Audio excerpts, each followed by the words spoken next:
Alors, on reprend sur l'histoire de France Teaser, justement. Donc, fin 89, vous décidez de vous lancer dans un service commercial. Oui, enfin, je décide. Disons que, comme souvent, les grandes aventures sont liées à des rencontres.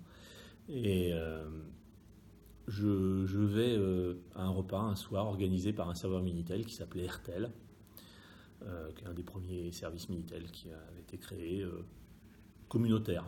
Donc pareil, s'échanger d'informations, de techniciens. Je sais pas, je me souviens plus comment j'ai atterri au repas qui était organisé. R, c'est pour Rennes, c'était une structure qui était à Rennes. Ils font quelque chose à Paris et je me retrouve dans un restaurant où ils avaient réservé tout le restaurant. Et je me retrouve là à discuter avec une personne qui était venue et je rencontre quelqu'un qui voulait créer un serveur Minitel, qui est devenu mon associé, Jean-René Vidot. Et donc, moi j'avais déjà écrit plusieurs moniteurs vidéotexte, plusieurs versions du même, et je l'avais vendu à différentes structures, certains qui faisaient des serveurs Minitel de voyance, de choses comme ça. Enfin, et j'étais pas impliqué, juste j'avais écrit le logiciel et j'avais fourni le logiciel aux sociétés en question. Et donc, je vous interromps une seconde, mais quand vous dites que vous aviez fourni le logiciel, ça veut dire qu'en plus de vos activités, vous faisiez... En fait, comme c'est une petite communauté et qu'il y a des gens qui se sont rendus compte que j'avais écrit un logiciel qui fonctionnait pas trop mal pour faire des services Minitel, et donc qui m'ont contacté et qui m'ont demandé, voilà, est-ce que est possible de l'avoir, est-ce que tu le vends, comment on peut faire. Donc, je crois que je l'avais vendu 2 ou 3 fois, quelque chose comme ça, à des sociétés qui allaient monter un service derrière avec. D'accord, oui, donc vous aviez déjà les compétences. Et donc, je rencontre Jean-René, et donc il me dit oui, moi je voudrais absolument monter un serveur, j'ai plein d'idées, etc. Bon, moi j'étais dans le schéma, s'il est intéressé, je peux lui vendre le logiciel que j'ai déjà fait. Bon. Et puis en fait il revient vers moi une semaine plus tard en me disant, écoute, j'ai une idée, je veux pas t'acheter quelque chose, mais par contre si tu veux on peut monter quelque chose ensemble. Et en fait on a créé la société dans la foulée, France Teaser, sachant que, comme j'ai dit tout à l'heure, moi je travaillais déjà ailleurs, donc je dis, non, je peux pas consacrer tout mon temps à la société, à tout ce qu'on a comme idée de développement. Donc ça se fera à la vitesse à laquelle ça pourra se faire. Et pourquoi vous dites oui? Parce qu'il vous a paru particulièrement sympathique? Non. Parce que ça répondait à quelque chose que vous aviez envie de faire? Parce que... Oui, le côté entrepreneurial, et puis voilà quoi. J'avais testé les associations, le facteur humain des associations, je trouvais un peu lourd, on va dire. Et donc, je me suis dit, dans une entreprise, c'est plus carré, il y a celui qui décide à un moment ou à un autre, et puis on suit celui qui décide. Hein. Si c'est pas le cas, on va faire autre chose ailleurs. Donc voilà, on s'est dit, bon, banco, on crée une société et on va fournir un certain nombre de services. Donc on a fourni en premier des services de téléchargement, beaucoup logiciels à télécharger. On avait une des plus grosses bases de logiciels pour PC, pour Mac. Qu'on pouvait télécharger. On mettait un cordon sur le Minitel relié à son ordinateur et puis on téléchargeait des logiciels comme ça, des photos, de la musique, comme je disais tout à l'heure. Après on a eu des clients professionnels, 36-17 MIDI par exemple, les formats MIDI, c'est une société qui...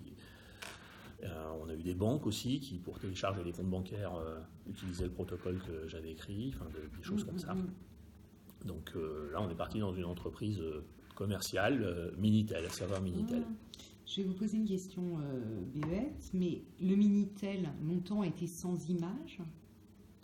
Oui, quand je dis télécharger les images, c'est toujours branché à un ordinateur. Ouais. Donc on téléchargeait comme un programme, on téléchargeait des images sur l'ordinateur. Ok. Mais majoritairement, c'est des programmes qu'on téléchargeait. Ouais. Après, on a fait aussi un autre service qui s'appelait Télédisc, qui en fait permettait de sélectionner ce qu'on voulait comme logiciel sur le Minitel, de valider Et alors c'était sur une taxation assez élevée, 36,17 je crois. Et du coup, après, nous, on envoyait par la poste les logiciels sur disquette. D'accord, ouais. Alors, pour ceux qui... Enfin, ça paraît peut-être naïvement, on est fin des années 80, il y a déjà de l'équipement effectivement informatique en France, mais malgré tout, des gens qui veulent des logiciels, c'est pas un marché de niche, vous avez beaucoup de clients ou Non, il y a pas mal de monde. Ouais. Oui, parce qu'il y a des logiciels, mais des logiciels payants. Et on est plein dans le développement de tout ce qui est freeware, shareware, etc. Avec tout un tas de licences de logiciels. Il y avait des beerware aussi, c'est-à-dire que si on rencontrait l'auteur, il fallait lui offrir des bières. Enfin, les licences logicielles, il y en a eu moult versions. Donc, bon, c'était... Non, il y avait de la demande sur tout type de logiciel. Et le modèle économique, c'est quoi alors? Et le modèle économique, c'est sur les serveurs à taxation importante en 36,17, en 36,15, etc. C'est rétribution par l'opérateur historique, France Télécom, c'est-à-dire qu'en fait, les gens passaient du temps, plus ils passaient de temps connectés à vos services, plus vous gagnez de l'argent que vous reversez France Télécom 6 mois plus tard. Donc ça veut dire que, par contre, les logiciels sont des logiciels gratuits. C'était tout du freeware, shareware. D'accord, donc le but, c'est vraiment la taxation à la durée avec des paliers, exactement. etc. Ou alors, par exemple, pour tout ce qui était MIDI, c'était pas libre de droit, mais c'était les auteurs de droit, les ayants droit, qui nous fournissaient les fichiers. D'accord. Et eux, ils étaient rétribués comme nous. Ça veut dire qu'il y a une volonté derrière de garder, évidemment, l'utilisateur pas mal de temps en ligne. C'est une contrainte, pas une volonté. Oui. Dans la mesure où ça va pas vite, les réseaux de communication à l'époque. Et donc, si on veut télécharger du logiciel, ça prend du temps. D'accord, oui, donc c'était pas bête. Enfin, l'idée était pas bête, j'en doute pas, mais forcément, voilà, il y a une durée qui s'installe. Il y a une durée qui s'installe, donc ça fait un nombre d'heures de communication importante. Et est-ce que vous y aviez pensé avant, en vous disant, si on choisit de fournir du logiciel, ça va... Non, du tout. À l'époque, ce qui foisonnait, c'était les messageries roses. Et nous, on n'a pas du tout fait dans la messagerie rose, ni même dans la messagerie, tout court. Donc, le schéma économique, c'est effectivement, plus les gens passent du temps, plus la société gagne d'argent. Donc nous, notre créneau, on connaissait bien les logiciels. J'avais écrit un protocole qui permettait de transférer des fichiers de façon assez efficace par le Minitel. Donc qu'est-ce qu'on pouvait en faire? Je l'ai dit tout à l'heure, télécharger des logiciels, télécharger des comptes bancaires, télécharger des séquences numériques d'ayant droit, nous fournissant les droits. La musique, etc. Il y a alors deux questions. D'abord, ça demande beaucoup de moyens en termes de locaux, d'équipements, de comment... Alors autant quand il s'agissait de répondre à des milliers de connexions simultanées, effectivement, ça demande des ressources vraiment importantes. Autant nous, on n'avait pas les ressources importantes, financières, j'entends. Donc non, on a pris ce qu'on appelait une cave, entre guillemets. On a réhabilité une cave qui était en gros deux grands parkings avec une cave attenante. Donc c'est vraiment, et voilà, le mythe, voilà. Alors, évidemment, une fois qu'on a tout retiré, qu'on a tout refait les peintures, les sols et tout, propre, beau, c'est plus pareil. Mais en gros, non, c'était pas des ressources énormes en termes de locaux. En termes de moyens techniques, on faisait avec du PC, donc des BMPC, des compatibles, etc., avec des cartes qu'on rajoutait à l'intérieur pour se brancher au modem que fournissait Transpac, le modem X25. Et donc, comme les modems qui fournissaient allaient à une vitesse quand même nettement supérieure au Minitel, ça permettait d'avoir 32, 64, 128 personnes de connecter simultanément. Donc, 128 personnes en même temps sur toute la France. C'est un marché de niche. Ça répondait bien à la demande. Et c'est rentable. Et c'est rentable parce que les gens passent du temps. il y a un retour économique. Bon, alors il y a de la marge, c'est-à-dire que bon, effectivement, vous aviez l'argent 6 mois plus tard, quoi. Mais, Bon, plus tous les efforts en amont pour monter un tel service, se tenir au courant des logiciels, les mettre à... Ça a donné un moment, enfin vous êtes combien au maximum de l'activité? Au maximum, chez France Teaser, on a été 8 ou 9. D'accord, oui, donc c'est quand même c'est une toute petite structure, mais bon... Oui, ça sort du côté bricolage pour devenir une vraie entreprise.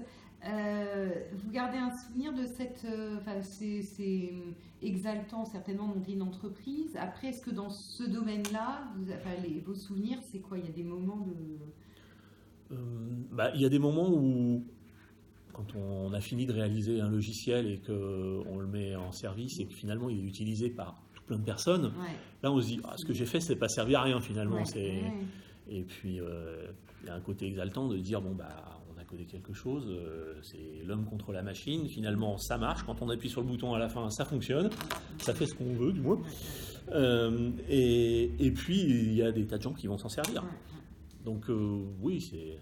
Il y a des concurrents, il y a des gens qui ont la même idée. Oui, il y avait 2 ou 3 concurrents qui faisaient ça à des échelles à peu près similaires. On n'était pas le plus gros, mais bon, on n'avait pas non plus les moyens des plus gros. Et c'était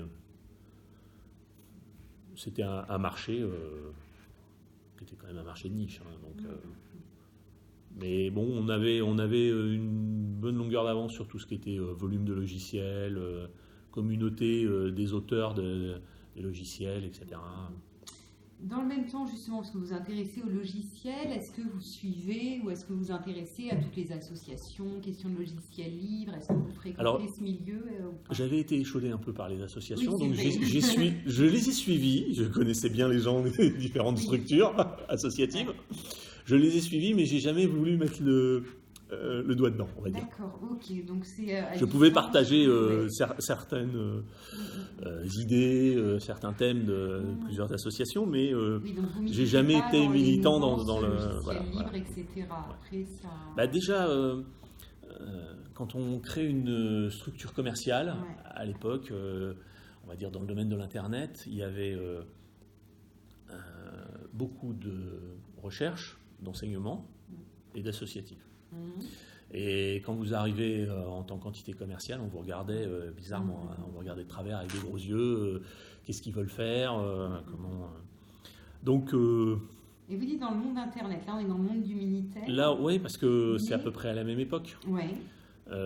France Teaser, on a commencé à fournir des accès à l'Internet en 95. Donc, là, vous faites de la fourniture d'accès. On fournit de l'accès à Internet. D'accord. Donc, les gens se connectent non plus par le Minitel, mais par des modems.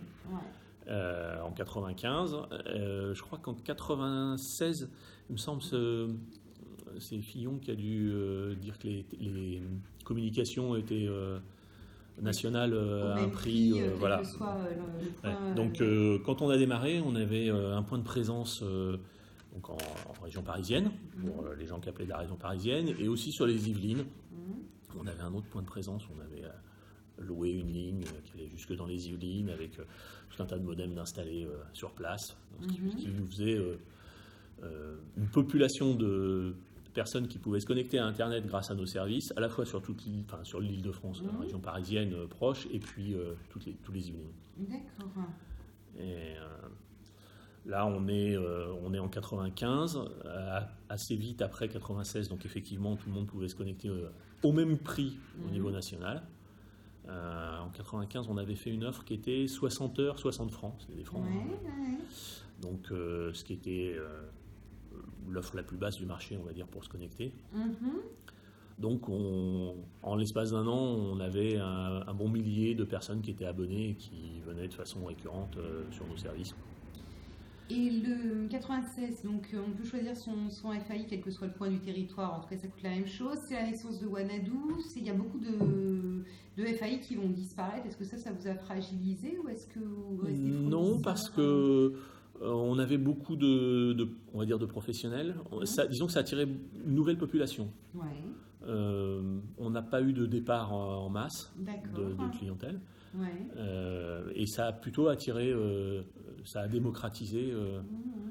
Il faut dire que si on remonte un petit peu dans le passé, les outils qui étaient à disposition, si on prend, je crois, Mosaïque, c'est 93, voilà, Mosaïque, pour l'avoir utilisé, il fallait le vouloir, quoi, 94, alors c'est un an après Mosaïque, c'est Netscape. Absolument. Et là, ça devenait vraiment utilisable. Donc, 95, on crée un service pour se connecter et on commençait à y avoir un peu de contenu. Donc ça, c'est toujours sous le chapeau France Teaser. Donc ça veut dire que là, c'est directement, vous passez du monde... Alors, c'est pas du Minitel, puisque vous faites déjà avec le logiciel, on touche au monde, effectivement, informatique. Et de là, vous allez passer, donc, garder ces activités Minitel et faire en plus de la fourniture d'accès Internet. Ouais, tout à fait. Et du coup, téléchargement aussi par Internet ou par... Oui, on avait mis la base de données pour la partager avec les gens, mais effectivement, ça rapporte rien. C'était pas une démarche commerciale. C'était juste, on continue à être partisan du partage des logiciels libres, etc. Alors là, ce qui m'échappe par rapport justement au modèle économique, c'est qu'avant que ça aille sur Internet, il y a la connexion à la durée, donc les gens téléchargent, ça vous rapporte. Oui. Si vous mettez la même chose sur le web... C'est un abonnement. Les gens qui se connectent chez nous, ils ont un abonnement pour pouvoir se connecter. D'accord, vous avez fait un abonnement 60 francs, 60 heures. Ah oui, il faut être abonné au FAI. Voilà. D'accord. Par un autre FAI, on ne peut pas avoir ce service. Je pense qu'on l'a fait, mais peut-être plus tard. D'accord. Je suis sûr qu'on l'a fait, c'est sûr. Ouais. Après, c'était librement accessible. Ouais. Au début, je ne suis pas sûr. Et alors, est-ce que ça va attirer... Donc, est-ce que les gens qui... Enfin, je ne sais pas si d'ailleurs on connaît son audience ou son public sur Minitel, c'est peut-être moins évident que le public d'abonnés de FAI, mais est-ce que vous savez s'ils ont suivi de l'un à l'autre pour continuer Il y a un noyau dur qui a suivi. D'accord. Parce qu'il y avait un noyau dur de geeks. Oui, et donc qui ont suivi sur l'aspect Internet. Ouais. Pour peu qu'au début ils étaient dans la région parisienne et qu'après oui, c'est ça, peut-être dans les Yvelines ou Paris. Ou Paris, de France, enfin l'approche couronne. D'accord. Oui, ça veut dire que le reste des Minitélistes fréquentant le service vont rester sur Minitel. Sur Minitel pendant un certain temps, ouais. Et dans France Teaser, vous développez d'autres types d'activités ou ça va être... Après, on a développé toutes les activités liées à l'Internet, c'est-à-dire l'hébergement de sites, l'accès, l'hébergement de sites, et puis la conception de sites. On en a fait quelques-uns, mais très peu. C'est toujours les mêmes acteurs, enfin l'entreprise reste la même avec son même noyau dur de... Voilà, les mêmes les gens qui étaient là au départ, et puis ça n'a pas bougé dans le temps. Et le passage de l'un... Ça s'est fait progressivement. Ouais. Et sans angoisse, en voyant arriver le web, en se demandant quel modèle économique développer, sans... Non, parce que, je vous dis, à l'échéance de la première année, c'était devenu équitable, enfin rentable, avec 1 millier de personnes qui se connectaient. Donc ça marche, ça fonctionnait. Vous arrivez à trouver Alors après, on a fait quelques expérimentations. C'est aussi une époque, les années 90, où le CD s'est démocratisé. Et on avait un des premiers graveurs de CD. C'était une machine qui faisait 4 fois les premiers magnétoscopes, à peu près. Ça permettait de graver un CD. On a fait quelques expérimentations dans le médical parce qu'on avait des opportunités pour faire des CD d'apprentissage, d'enseignement pour des maladies particulières, donc avec de la vidéo, de l'imagerie, etc.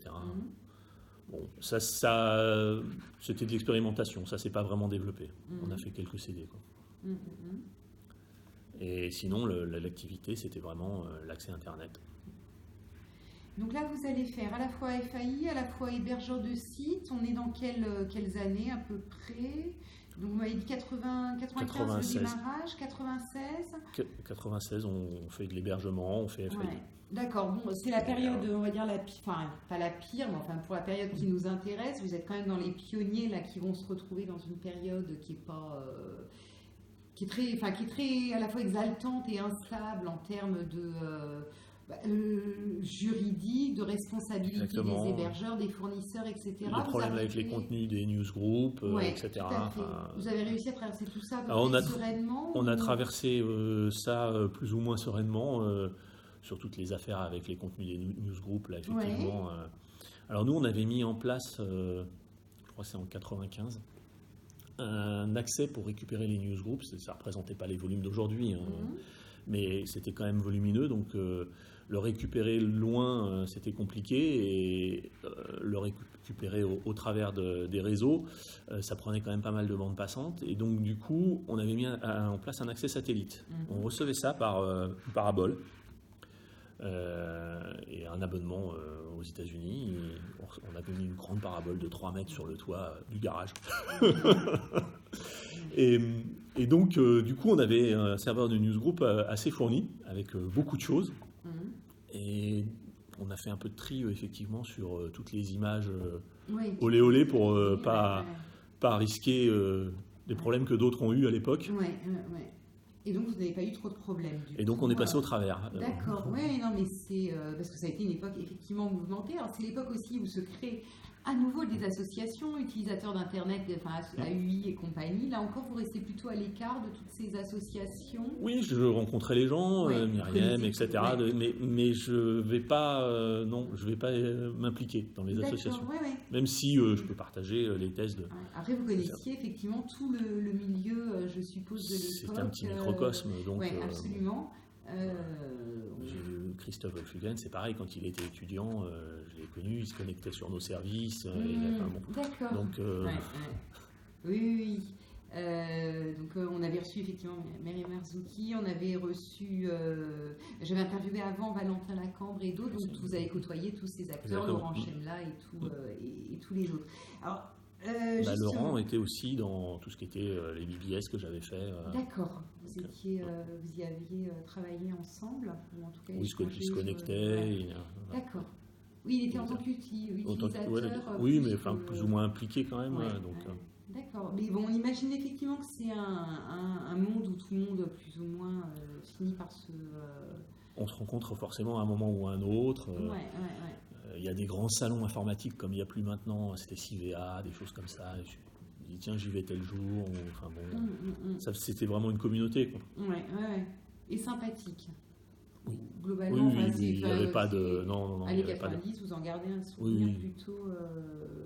Avec le sentiment de vivre quand même quelque chose d'exaltant avec le démarrage d'Internet et du web, ou pour vous c'est une continuité, il n'y a pas ce... J'ai l'impression que c'est toujours pareil aujourd'hui, les technologies elles évoluent et on peut vivre la même chose aujourd'hui.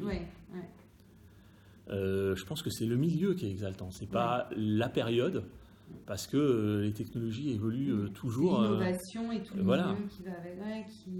Donc pour moi c'est toujours pareil aujourd'hui, quoi. Il n'y a pas une espèce d'âge d'or des années 90, selon vous, où tout est... Si, on était plus jeunes. Oui, non, mais... Donc, on ne vit pas les choses de la même façon. Mais avec le recul, je pense que, non, en termes d'innovation, de technologie, de chamboulement, la façon de vivre, on a la même chose aujourd'hui avec... des applications qui vont changer la façon, l'ubérisation de la société, enfin on peut dire ce qu'on veut, les grands mots. Mais à l'époque, c'était le Minitel en premier, après l'Internet. Je pense que la société bouge toujours de la même façon, tirée par de la technologie. Alors, France Teaser, ça va durer combien de temps du coup ? De 89 à 2000. On a vendu en 2000, un peu avant l'éclatement de la bulle Internet. Là. On a un groupe pan-européen qui rachetait des sociétés en Europe. On avait eu plusieurs acheteurs potentiels, des FAI pour le coup, anglais, etc. Et là, on vend à une structure qui avait déjà fait 2-3 opérations financières intéressantes et qui, du coup, avait de l'argent pour racheter des sociétés en Europe. Du coup, après la vente, j'ai dû participer à l'audit d'une quinzaine de sociétés en Europe sur l'aspect technique, de mon aspect. Et vous aviez envie de vendre ou si on vient vers vous et la proposition est alléchante? Je pense qu'on avait fait le tour un peu de ce qu'on pouvait faire à notre échelle et donc, vous avez fait 10 ans, quoi, voilà. Parce qu'il y a déjà une belle... non, il a traversé deux vagues de technologie, du coup, même si on les oppose pas. Ouais. Du coup, je pense que c'était le moment, quoi. Puis avec le recul, on se dit, oui, c'est vraiment le moment. C'était le bon moment, quoi. Donc là, vous lâchez France Teaser.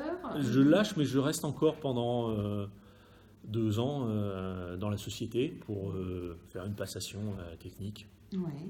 Donc j'ai fait d'autres choses intéressantes, auditer des sociétés étrangères, d'autres FAI, etc. Et effectivement, 2 ans après, j'ai dit bon, je m'en vais. Et alors vous en allez où? Sans projet très précis, mais à peine ça s'est su. De suite, il y a un certain nombre de gens qui m'ont dit tiens, ça serait bien, on a des choses à te faire faire.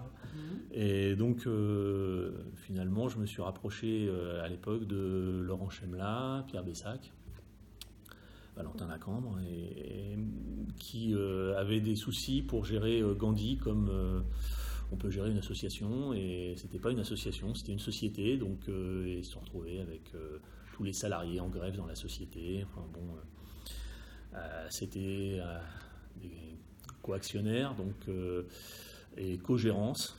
Donc, quand un gérant mettait un avertissement, un autre le retirait. Donc, tous les problèmes sociaux, le facteur humain, tous les problèmes sociaux qu'il peut y avoir dans une société. Donc, il m'a dit il faut qu'on se retire de là et qu'on nomme quelqu'un pour gérer.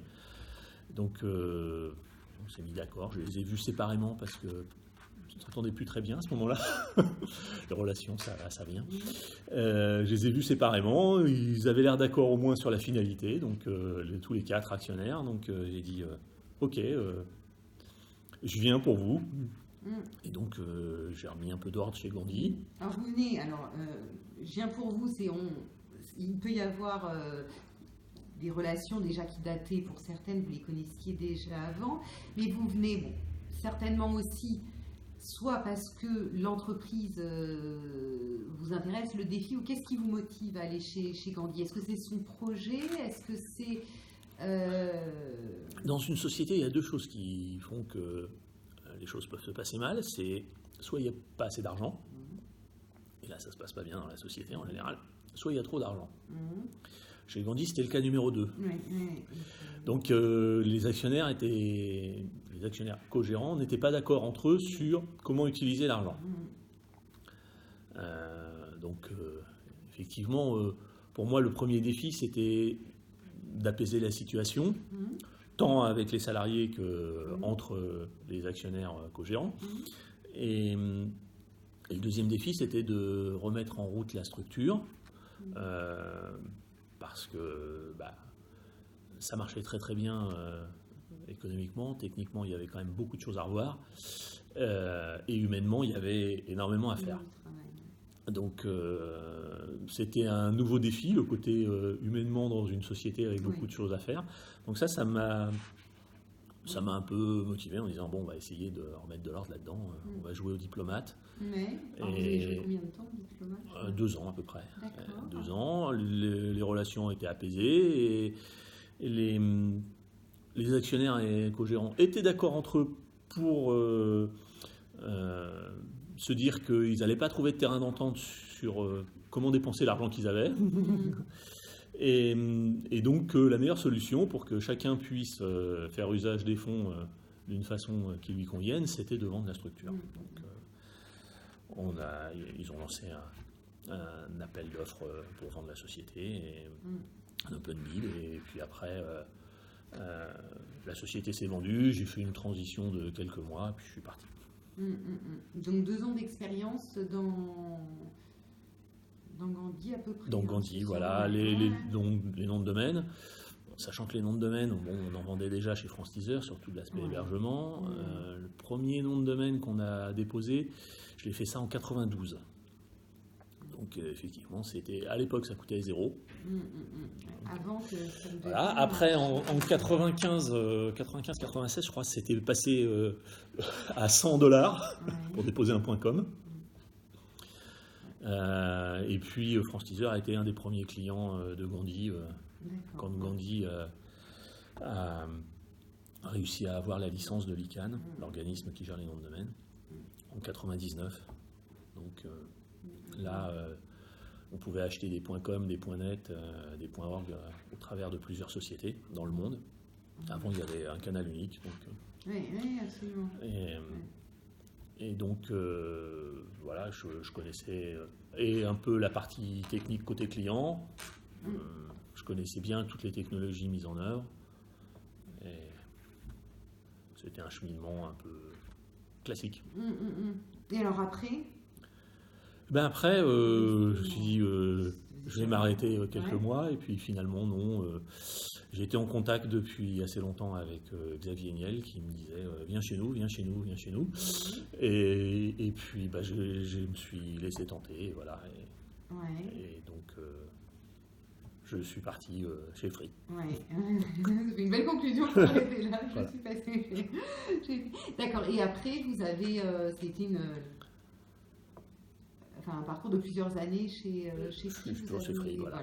Que vous avez mené. Et là, avec toujours des responsabilités techniques. Enfin, vous aviez développé plusieurs casquettes, en fait. Ça oui, un peu transversal sur des aspects sociaux avec la fondation de l'opérateur, et puis des aspects plus techniques avec les compétences que je peux avoir dans le domaine de la technique, sur les réseaux, sur les noms de domaine.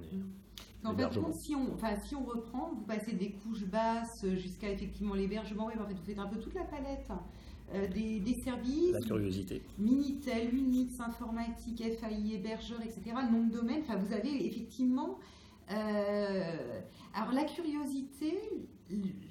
Je ne la minimise pas, mais j'ai l'impression aussi que dans beaucoup des parcours, mais parce que ce sont que des gens effectivement curieux et intéressés, mais c'est encore une époque où on essaye de saisir complètement les différentes facettes, ce qui aujourd'hui est peut-être beaucoup plus cloisonné. Est-ce que je me trompe ? Disons que c'est plus structuré. Cloisonné peut-être pas, mais structuré oui. Ouais. Et peut-être ce côté un petit peu au départ... bricolage, découverte, professionnel amateur, entre guillemets, qui aujourd'hui est moins vrai dans le web, peut-être, mais peut-être dans d'autres secteurs tout aussi. Quand on connaît bien un sujet, quel que soit le sujet, après, on rencontre beaucoup de gens qui font du bricolage et de l'amateurisme dans le domaine professionnel. Oui, mais moi je voyais au sens, là j'étais dans le sens positif d'une époque qui démarrait où tout était, où vous aviez cette curiosité, cette possibilité de développer, vraiment des compétences sur le terrain, de découvrir, Maintenant, c'est facile de prendre un logiciel, de l'installer et de dire voilà, j'ai mon serveur web, ou j'ai mes serveurs DNS, etc. À l'époque, c'était plus compliqué. Et le logiciel existait, mais pour une version bien particulière, d'un système bien particulier, il fallait le prendre, il fallait le modifier pour qu'il fonctionne avec le système que vous utilisiez, etc. Donc, il y avait un aspect technique qui était non négligeable, et du coup, comme cet aspect technique n'était pas négligeable, il fallait bien comprendre comment ça fonctionnait. Donc vous avez eu un apprentissage constant. Voilà, le premier kidam venu peut prendre un logiciel et voilà. Absolument. Il va au centre commercial du coin acheter un PC et il va vous expliquer à vous qui faites de l'informatique depuis 30 ans comment ça fonctionne. C'est un peu caricaturé, mais il y a de ça.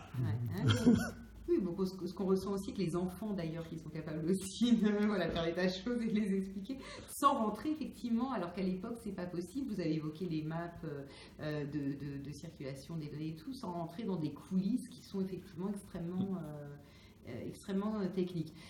Pour conclure, dans les souvenirs les plus beaux de la période années 80-90, votre plus grand... Alors moi j'ai de très bons souvenirs de repas qui avaient été organisés par France Teaser. Je suis désolé. Ah mais non, mais parce que c'était une communauté, hein, c'était le Facebook de l'époque, et du coup, avec le Minitel, et du coup, on se retrouvait à 200 au restaurant et ça, c'est France à échanger. Teaser, c'est avec ceux qui téléchargeaient vos... C'était avec, voilà, ils utilisaient des forums, ils utilisaient... Parce qu'on n'a pas évoqué, alors avant de boucler effectivement cet entretien, France Teaser, il y a du téléchargement, mais il y a aussi des forums. Il y a aussi de la discussion, voilà, des forums. Et vous rassemblez ces gens lors de dîners, de rencontres, d'accord. Oui, ça reste quand même l'esprit communautaire. Ça reste l'esprit, voilà. Mais avec une même à l'époque de BBS, c'était pareil. On a essayé de regrouper, de faire des rencontres pour rencontrer les gens. Parce que c'est bien, vous discutez pendant une année avec quelqu'un sur tout un tas de sujets qui connaît bien ou que vous connaissez bien parce que ça l'intéresse d'apprendre dans l'autre sens. Et puis, à un moment, c'est quand même dommage de ne pas se rencontrer, quoi. Donc, pareil, on avait fait des rencontres avec des repas où on avait affrété une rame de TGV pour descendre à Lyon parce que ça se passait toujours sur Paris. Donc, ceux du Sud, ils n'étaient pas trop contents. Donc, tous ceux de Paris qui voulaient, donc on avait négocié des tarifs pour descendre en TGV. Donc, oui, les rencontres humaines qui sont restées... bien que le facteur humain, c'est celui qui est le plus mouvant, on va dire. Ouais, vous en aurez eu le meilleur et parfois aussi des côtés moins positifs, mais c'est ce qui reste. Merci beaucoup en tout cas. De rien.